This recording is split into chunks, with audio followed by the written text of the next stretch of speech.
Asociación Camino Animamundi presenta. Mm, Hay momentos en la vida, instantes muy concretos y casi siempre inesperados, en los que las palabras sencillamente desaparecen. ya, totalmente.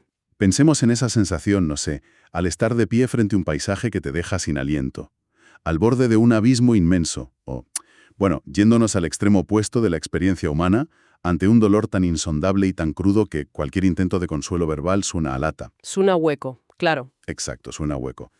En esas fronteras el lenguaje se queda corto, se rompe por completo. Y nuestra misión en esta inmersión de hoy gira precisamente en torno a esa ruptura. Mm, Tenemos sobre la mesa las enseñanzas y los textos del pensador Antonio Oliver, y concretamente su análisis sobre lo que él denomina el concepto 3, el Dios inefable, lo indecible y el silencio místico. que es un tema, telita. Telita, sí. Y el objetivo de nuestro recorrido no es desentrañar un rompecabezas teológico denso ni aprendernos un dogma de memoria, para nada. No, no. Vamos a investigar por qué la realidad absoluta, con mayúsculas, escapa por completo a la lógica, y cómo esta aparente limitación nuestra es en realidad una puerta trasera hacia una experiencia vital muchísimo más profunda. Eso es. Así que bueno, si vamos a hablar de por qué las palabras fracasan, lo primero que me pregunto es qué narices le pasa físicamente, mecánicamente a nuestro cerebro cuando choca contra el infinito. O sea, ¿por qué la máquina se atasca? Pues mira, se atasca porque partimos de un error de diagnóstico desde el minuto 1. Vale. La tendencia natural que tenemos es pensar que la inefabilidad es un problema técnico nuestro. Creemos que tenemos un vocabulario pobre o que la evolución aún no nos ha dado las herramientas lingüísticas para expresar lo divino. Claro, como si nos faltaran palabras en el diccionario, ¿no? Exacto. Pero Oliver establece desde el primer momento que la inefabilidad es una propiedad ontológica de la divinidad. Ojo a la palabra, ontológica. Sí, sí, suena fuerte, pero básicamente significa que pertenece a la naturaleza misma de lo que Dios es. Es decir, Dios es, por definición, indecible, porque no cabe en nuestras categorías. A ver, nuestro cerebro es una máquina de supervivencia evolutiva que opera troceando la realidad. Categorizando. Eso es. Categoriza arriba y abajo, antes y después, causa y efecto. Necesita bordes para procesar la información. Sin embargo, la realidad absoluta no tiene bordes. No es un objeto que puedas meter en la red de conceptos del cerebro. O sea, a ver si lo entiendo. Es como intentar enchufar la toma de corriente de mi salón, de un piso normal, directamente a la red principal de una central nuclear. Tal cual. El fusible va a saltar sí o sí. No es que el cableado de mi casa sea defectuoso o que yo haya hecho una chapuza, es que la magnitud de la energía revienta por completo el sistema de recepción. Es una forma muy gráfica de verlo, sí, y de hecho coincide muchísimo con lo que describen los textos de los grandes místicos a lo largo de la historia. ¿Ya? Cuando una persona tiene una experiencia genuina de esa realidad absoluta, ocurre exactamente ese salto de fusibles que dices. Vuelve a su vida cotidiana y no sabe hablar de lo que ha pasado. Se queda en blanco. Literalmente. La magnitud abrumadora de lo experimentado funde los plomos de la razón lógica. Y esto nos enseña algo brutal, y es que el conocimiento de lo divino no es un saber acumulable en forma de fórmulas matemáticas, silogismos o datos de la Wikipedia. Claro, no es información. Exacto, no es información, es un ser. Es un estado de existencia pura que solo puede habitarse desde el silencio. Porque el lenguaje te obliga a fragmentar la realidad para poder describirla, mientras que la experiencia mística es una totalidad que no admite divisiones de ningún tipo. Pero espera, a ver, si asumo que mi cerebro se va a cortocircuitar cada vez que intente pensar en esto, la reacción lógica sería rendirse, o sea, tirar la toalla. Ya, claro. ¿Para qué intentarlo si la máquina no da para más y el sistema va a colapsar? ¿Cómo se supone que el ser humano se relaciona con un misterio que ni siquiera puede pensar con claridad? Bueno, no se rinde, pero cambia de estrategia radicalmente. Vale. La historia de la mística aborda este callejón sin salida mediante un método que choca bastante con nuestra mentalidad moderna, que es súper racional, y es la vía negativa. La vía negativa. Sí. La lógica aquí es implacable. Dado que cualquier afirmación que hagamos sobre lo infinito automáticamente le pone un límite, el único camino honesto y riguroso empieza por la negación. Entiendo. Empieza diciendo no es esto, no es aquello. Por ejemplo, si decimos que Dios es bueno, Estamos proyectando nuestra definición humana, que es limitada y a menudo bastante egoísta, de bondad sobre la inmensidad. Claro, y eso lo empequeñece. Lo empequeñece muchísimo. Esa realidad es mucho más grande que nuestra palabra bueno. El místico, por tanto, prefiere ir despojándose de definiciones. Pues si te soy sincero, esto de definir algo exclusivamente por lo que no es, me resulta súper frustrante. ¡Te chirría! Me chirría un montón. Es que imagínate, si yo te pregunto ¿cómo es tu coche nuevo? Y me respondes, bueno, no es un avión, no es rojo y tampoco tiene alas. Sigo sin tener la más mínima idea de qué coche conduces. Ya, es una frustración totalmente comprensible, porque estamos condicionados a querer certezas masticadas, respuestas de cajón. Sí, el dato exacto. Exacto. Pero fíjate en cómo lo resuelven las grandes figuras que analiza Oliver en sus textos. Cita, por ejemplo, el caso de San Pablo, que relata haber sido arrebatado a lo que él llama el tercer cielo. Que es como una experiencia cumbre, ¿no? Una experiencia mística total. Y al intentar describirla, no ofrece un catálogo de lo que vio. No dice, había esto y lo otro. Ya. Su conclusión es una rendición voluntaria del lenguaje. Confiesa que lo que experimentó, y cito, ni ojo vio, ni oído oyó, ni cupo en corazón de hombre. O sea, admite públicamente que no hay hardware humano capaz de procesar ese software. Exactamente, no hay manera. Y si avanzamos un poco más en los textos, vemos el uso constante que hace Oliver de la poesía de San Juan de la Cruz, que es una maravilla para ilustrar esto. San Juan de la Cruz tiene unos versos increíbles. Sí, y hay uno en concreto donde dice que las cosas creadas dejan un no sé qué que quedan balbuceando. ¡Qué pasada de imagen! Esa idea del balbuceo me llama muchísimo la atención. O sea, propone que la creación entera, digamos un bosque, una montaña, el fluir de un río, funciona como un alfabeto inmenso intentando pronunciar el nombre de Dios, pero que no logra articular la palabra completa. Se queda en un tartamudeo constante. Es una metáfora preciosa, pero cuidado, porque este balbuceo no es un síntoma de ignorancia. ¿Ah, no? No, para nada. A menudo confundimos indecibilidad, eso de no poder hablar, con estar en la oscuridad absoluta, como si no supiéramos absolutamente nada. Claro, como si estuviéramos ciegos. Pero significa algo radicalmente distinto. Significa que lo que se sabe por experiencia directa es de una riqueza tan inabarcable que todo nuestro diccionario resulta ridículo en comparación. Ya. El mensaje oculto en ese tartamudeo de la naturaleza es que Dios es infinitamente más interesante y complejo de lo que cualquier concepto intelectual puede siquiera rozar. Es un tartamudeo provocado por un exceso cegador de luz. No por la falta de ella. No que estés a oscuras. Vale, entiendo el punto. Un tartamudeo por exceso de luz. Pero, a ver, aquí hay algo que chirría muchísimo, y seguro que quien nos escucha lo está pensando ahora mismo. A ver.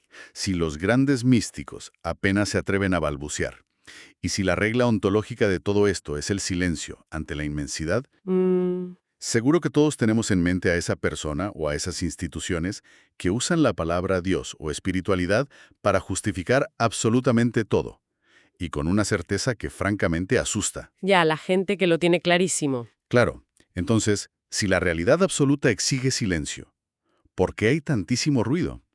¿Por qué existe tanta gente hablando interminablemente de un misterio que supuestamente no se puede definir? Buena pregunta. Pues porque tolerar el silencio y sostener el misterio es psicológicamente agotador para la inmensa mayoría de las personas. Da vértigo. Da mucho vértigo. Oliver tiene un término magnífico, muy suyo, para diagnosticar este ruido constante. Lo llama la hablentina religiosa. Hablentina, qué bueno. Es un término genial, y para entender este fenómeno hay que desgranar los errores que este enfoque místico intenta corregir desde la raíz. El primer gran escollo es el racionalismo teológico. Vale. Es esa ilusión, que es muy seductora, de creer que por estudiar toneladas de teología, por memorizar textos sagrados de principio a fin o por dominar los ritos a la perfección, ya se conoce a Dios. Ya. Es el equivalente a comerse la carta del restaurante creyendo que te estás comiendo la cena. Madre mía, la carta del restaurante. Navidad con el cuñado de turno, tal vez. Pero inofensivo. ¿Cuál es el peligro real de esta hablentina? El peligro es monumental, y Oliver lo llama la idolatría del nombre. Idolatría del nombre. Sí. Y aquí entramos de lleno en el mecanismo psicológico de por qué hacemos esto. Nuestro cerebro odia la incertidumbre con todas sus fuerzas. Biológicamente, lo desconocido y lo inabarcable se percibe como una amenaza pura. Claro, necesitamos control. Exacto.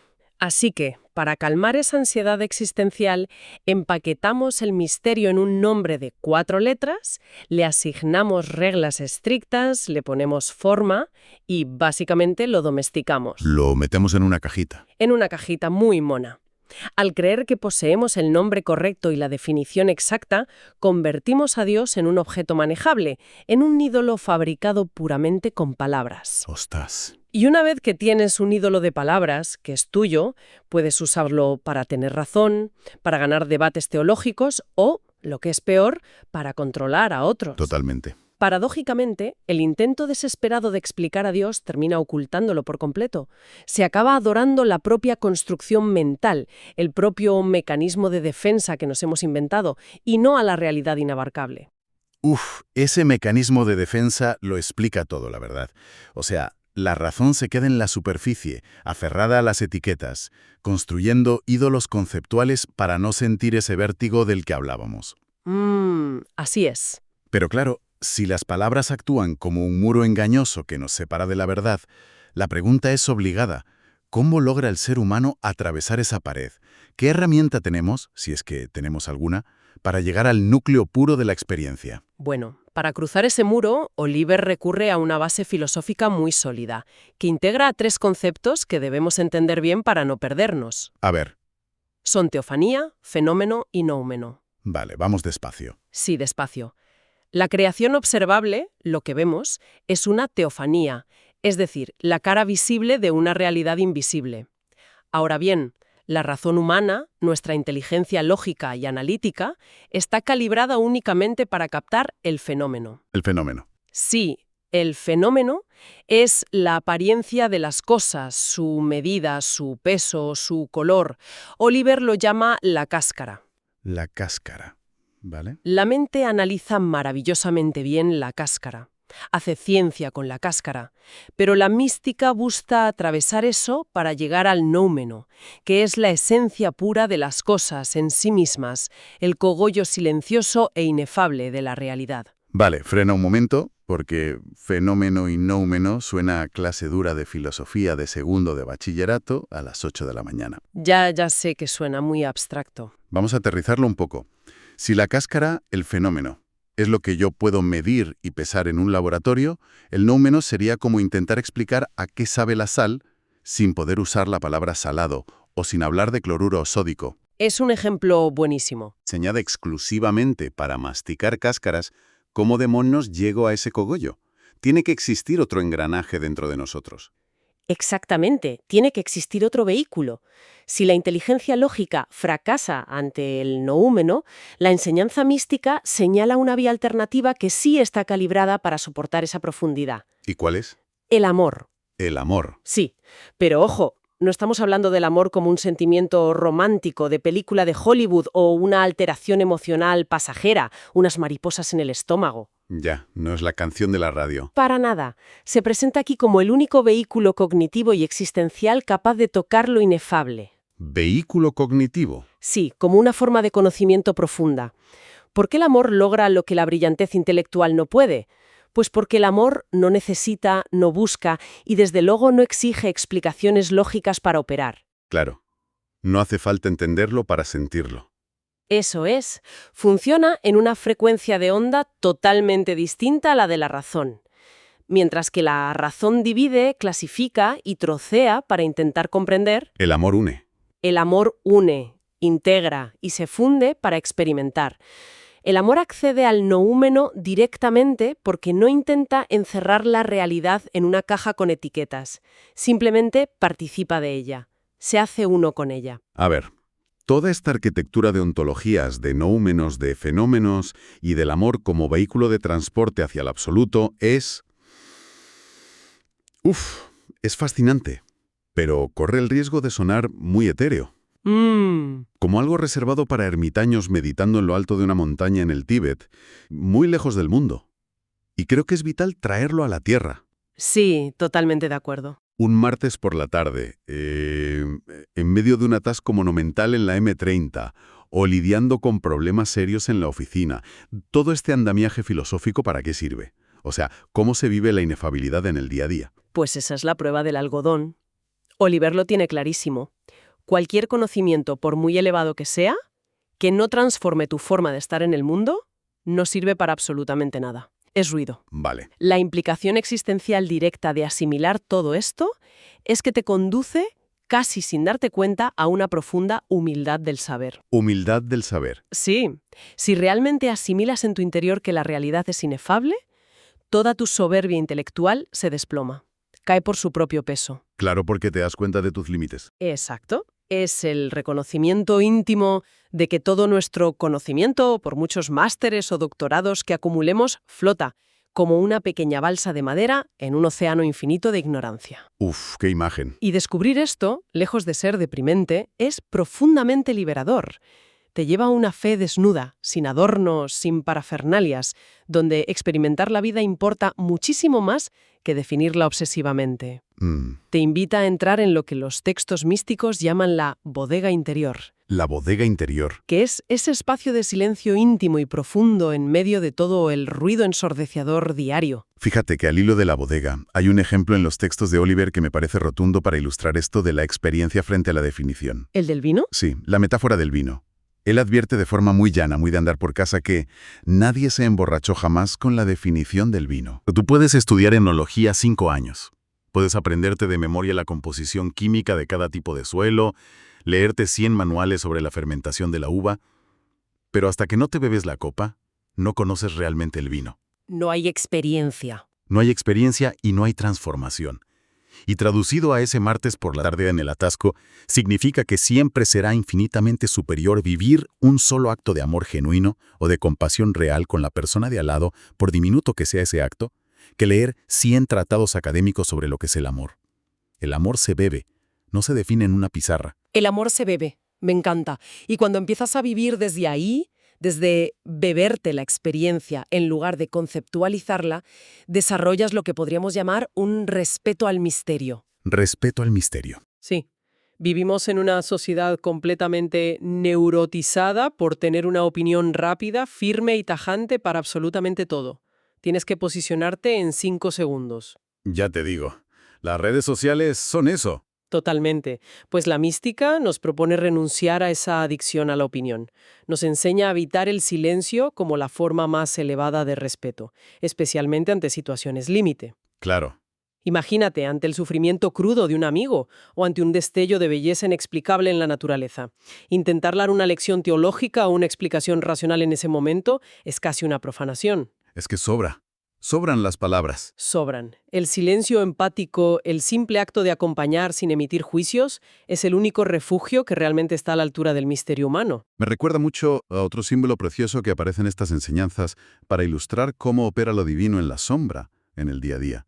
Y es la imagen de la violeta. Sí. La raíz griega tapeinos, que está ligada a la humildad.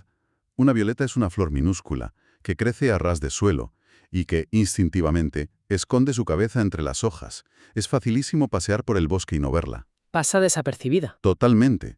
Pero desde esa discreción casi absoluta, tiene la potencia para llenar un bosque entero con su perfume. Y es una forma poética de decirnos que lo verdaderamente profundo y divino en nuestra cotidianidad rara vez viene con luces de neón o con discursos ruidosos y arrogantes. Monca, vamos. Es inexpresable, es tremendamente discreto, nunca exige ser el centro de atención, pero su efecto transformador lo impregna todo de manera silenciosa. Es que si conectamos el cortocircuito inicial de la razón del que hablábamos al principio con este perfume de la violeta, nos damos cuenta de que todo este recorrido invierte por completo nuestra escala de valores. Le da la vuelta. Le da la vuelta. Lo que antes considerábamos un fracaso de nuestra inteligencia, eso de quedarnos en blanco y no saber qué decir, de repente se revela como el mayor de los éxitos espirituales. Y para cerrar nuestra exploración de hoy, me gustaría dejar una idea nueva sobre la mesa. Algo para quien nos escucha, algo que cambie un poco la perspectiva después de todo lo que hemos hablado. A ver. Hemos visto que la mente choca contra el infinito, ¿no? Y que nuestras palabras son, al final, ídolos frágiles. Pero pensemos en nuestra sociedad actual, donde el mayor símbolo de estatus parece ser tener una opinión contundente e inmediata sobre cualquier tema inabarcable. Constantemente. ¿Qué pasaría si la próxima vez que alguien te exija posicionarte o te pida una opinión categórica sobre un misterio complejo, en lugar de armar un discurso defensivo para demostrar lo mucho que sabes, simplemente ofreces silencio?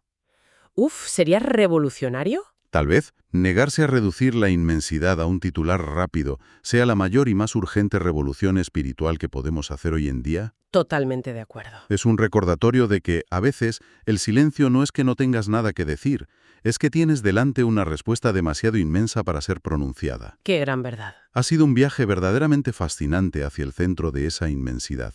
Queremos agradecer profundamente la compañía a la audiencia a lo largo de este recorrido tan reflexivo y, bueno, tan desafiante. Ha sido un placer enorme compartir este espacio. Y, por supuesto, esto no es un punto y final.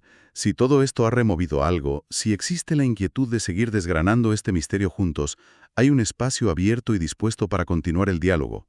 Nos encantaría recibir cualquier reflexión, duda o experiencia. Sí, por favor. Quiero@caminoanimamundi.org.